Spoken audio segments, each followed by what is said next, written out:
free reign without control of their minds. So all of these share kind of a sense that they're private, a sense that they're physical, and a sense that they're kind of tyrannical. It's power without limit, right? What's the difference between a slave master and a boss in a factory up north? Well, that boss has a contract with you. They don't own you. There's a limit to what they can do to you. Now, of course, the slaveholder's never tired of pointing out, well, that means that the boss has no interest in whether you survive the next day. The owner cares whether you're there because they've got the money invested in you. So it's not a one-way argument. One of the things, in some ways, all of these things share, and all of them are attributes of this, is a notion of cruelty. And I think this is really the moment, we talked earlier about what are the lessons about punishment that come out of this moment. What, after this first abolition movement, what is it that punishment must be or not be? And one of the things we can say is punishment must not be cruel. And that's a big change, right? Because the whole point of cutting somebody down while they're still breathing from the rope and then beheading them and then holding the head up to the audience is to be cruel, to kind of relish in the sheer supremacy over another person's suffering, which is uncontrolled, and body, which is completely crushed and submitted to the power, right? So cruelty used to be the very salt of a good punishment, what made it tasty, what made it attractive, etc. And now it is becoming an anathema, something that spoils the picnic for everybody, or at least may spoil the picnic. And this obviously had been around. The idea of cruelty had already been denigrated by the English Bill of Rights in 1689, but you can imagine that for our framers of our Constitution in 1789, when they borrowed this language about nor cruel and unusual punishments, they had a real sense that cruelty, they had a real sense of the cruelty that they wanted to abolish from punishments. Two other strands I want to point out here before we leave completely this moment of abolition, and that is the role of the emerging human sciences. Already, in a sense, we've seen one human science, economics, have a very important role to play in building up deterrence theory in Beccaria and Bentham. Toward the middle of the 19th century, you're beginning to get the rise of what we would think of today as something closer to psychology, although it took the form at that time of phrenology, where you would look at the shape of the head. In some ways, we were returning to phrenology, now in the form of MRIs and deeper knowledge of the internal workings of the brain. But it's very telling.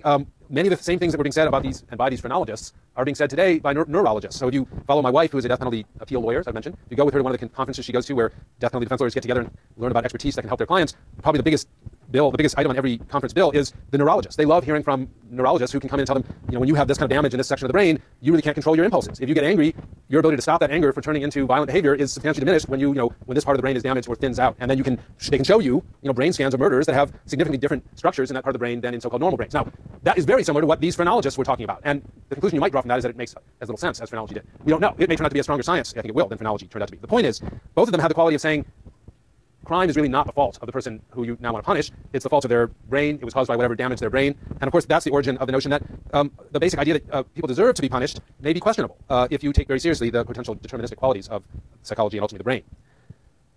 Secondly, evangelical Christianity, which is a major force beginning at the end of the 18th century and has just gained strength all the way through the 19th century into the 20th century. Today, ironically, perhaps we may associate evangelical Christianity with politically conservative movements.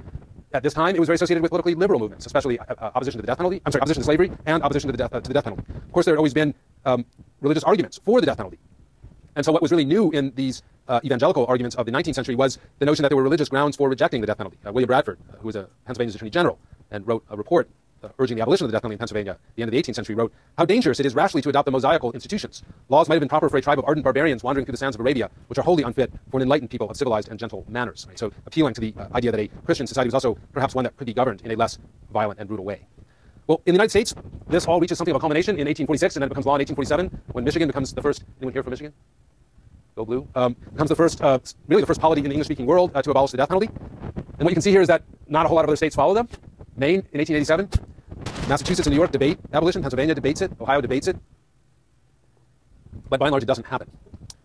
And I really want to turn then, as sort of the final kind of topics I want to raise today, let's say a little bit more about what features modern punishments must have in order to not run afoul of the sensibilities that emerged with the abolition movement that we've been studying. And this is really a question I want to raise for us to think about over the next few weeks. What features must modern punishments have that make them acceptable in a way that the scaffold ceased to be acceptable? What effects should it have? What value should it hold? What risks should it avoid? And what limits should be placed on it? We will study in some depth the alternatives that were available. I just want to mention them to you to get a sense of what people began to see as the possible alternatives. One of the first things, and again, I apologize for the way these slides get distorted when they get blown out, but this actually shows hulks. It's a painting that shows hulks along the Thames. One of the first things that the English did in the 1830s when they began to accumulate all these robbers and burglars and thieves that they didn't want to hang anymore, they wanted to punish them somehow. They bought old ships that were no longer seaworthy, and they basically docked them on the sands along the Thames, and they would treat those as prisons. A little while later, they brought ships that were seaworthy, and they began to load them on the Thames. That's what you see here. Prisoners are being marched down to ships on the Thames side, but these ships are going to take them to Australia for transportation. In lieu of being sentenced to death, they're receiving either 15 years or sometimes a life sentence in Australia. You'll remember from Dickens, which Dickens? But in one of his famous novels, the character, who's a boy, runs into a convict on the beach of the Thames who's snuck off before the boat leaves for Australia, and that's when the action of the novel begins.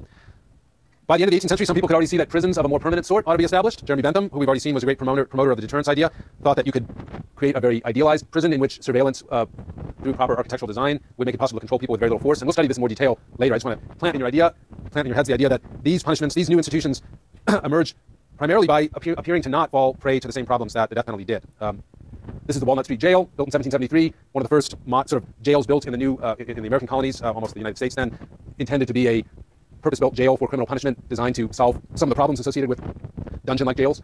It was originally consisted of large multi-person cells, but eventually it was turned into a site of solitary confinement.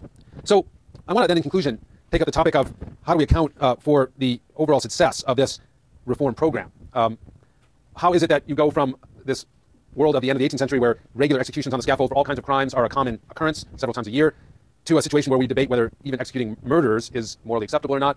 Why is that such a successful move? But then also, why is it so hard to move off that point? Having eliminated capital punishment for property crimes relatively quickly, eliminating capital punishment for murder, it turns out to be a much harder and more difficult task to accomplish. It takes more than a century more, essentially about a century more in Europe, more than a century more here. In the United States, this takes the form of a number of steps that are used to try to limit the death penalty. Murder is separated into degrees so that if you can convict somebody of murder without sentencing them to death. In England, it had been and remained until the 60s the mandatory penalty for murder was death. In America, beginning in 1794 with Pennsylvania, degrees of murder allowed a jury to decide whether to convict somebody of first or second degree murder. If they convicted you of second degree murder, you could not be executed. Later, juries were given even the discretion to choose death or life. I should say even in a first degree murder case, choose between death or life, so it was not mandatory. These reforms spread more quickly in the North than the South, but they did eventually spread in the South. And they tended to leave, even in the South, final power with governors to regulate when people actually got executed. You could be sentenced to death, but you might not actually be executed unless the governor signed a warrant. All of these things help to limit the death penalty without completely eliminating it. One reason that this reduced death penalty, I think, became pretty hard to eliminate and more essentially attained a stability and a level of support from the public that perhaps the old death penalty ritual did not have, really goes to the centrality of murder and moral and even biblical ideas about murder. So consider the classical biblical text cited by supporters of the death penalty even today, Genesis chapter 9, section 6. Every creature that lives shall be yours to eat, as with the green grasses I give you all these. You must not, however, eat flesh with its lifeblood in it, but your own lifeblood I will require a reckoning. I will require it of every beast of man. Too will I require a reckoning for human life, of every man for that of his fellow man. And here's the key line. Whoever sheds the blood of man, by man shall his blood be shed, for in his image did God make man. Now, good scholars of the Bible could spend a year, 10 years, maybe an eternity, arguing about what exactly this means.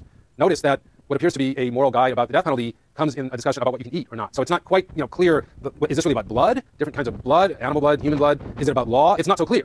But to the extent that you read this as a statement about God's wishes with respect to punishment, does it apply to theft? Does it apply to robbery on the highway? Does it apply to coining or forgery? Clearly not, right? Whoever sheds the blood of man, by man shall his blood be shed. And this is important because while the first abolition reduced the death penalty to murder, by doing so, it essentially placed the death penalty on the one crime where it had the most moral and cultural support, right? Whether ultimately it's justifiable or not, obviously we can leave for your own consideration debate. But I think there's little doubt that the sense of whatever ambivalence people might feel about the death penalty for murder, it was much harder to be untroubled by the prospect of the death penalty for theft, burglary, robbery, even more violent crimes. And the Bible, often viewed as a source of legitimation for the death penalty, clearly speaks here of murder, right? Shedding the blood of another, having your own blood shed. Now, there are other moments in the Bible, especially the Old Testament, where death sentences appear to be handed down for crimes like breaking the Sabbath, adultery, etc. But this is the line that people go to when they're looking for sort of the legal code line. And it didn't take long for supporters of the death penalty to realize that reducing the death penalty to murder was probably a good thing for the death penalty because it gave it a much stronger kind of moral hold on the people.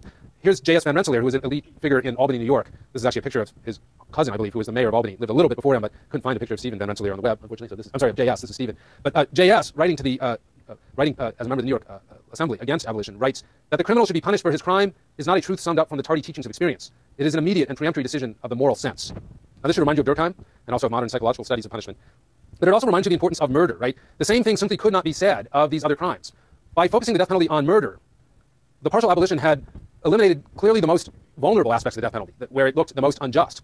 They had also picked a crime that was becoming, in many respects, the most popularly imagined and thought about crime. And it's an interesting moment, and I will leave on this thought. When we looked at the executions at Tyburn a couple weeks ago, when we started looking at this, we noticed that murderers were a minority of the people who died there. Typically, they were coiners, forgers, thieves, robbers, burglars. Murders were rare, and many people who killed were convicted of manslaughter and didn't get the death penalty. Interestingly, murder and killing generally did not get to be seen as they are now as sort of the ultimate crime until the 18th and 19th century. And ironically, a lot of it had to do with the decline of the homicide rate. I was showing you last time some data that historians have collected at great pains that show that by the late 18th century, the homicide rate, as best we can calculate it for Europe, had dropped to perhaps a tenth or less of its highs at the end of the Middle Ages. Now, that meant that the world in which this debate about abolition was taking place in was a world in which violence was getting rarer and rarer. And so, ironically, murder was becoming more interesting to people and more upsetting, not because it was getting more common, but because it was becoming rarer. Now, on the one hand, in this world in which violence was becoming less common, violently executing people for thefts came to seem a very peculiar and indeed upsetting and troubling event. But executing somebody for a murder, especially when you did it tastefully behind the walls, began to seem to many people as a much more defensible, much more modern kind of way of having a death penalty. And indeed, that is in some ways the death penalty we still have. We will continue to look at the abolition movement and its second phase on Thursday when we meet again. Thank you.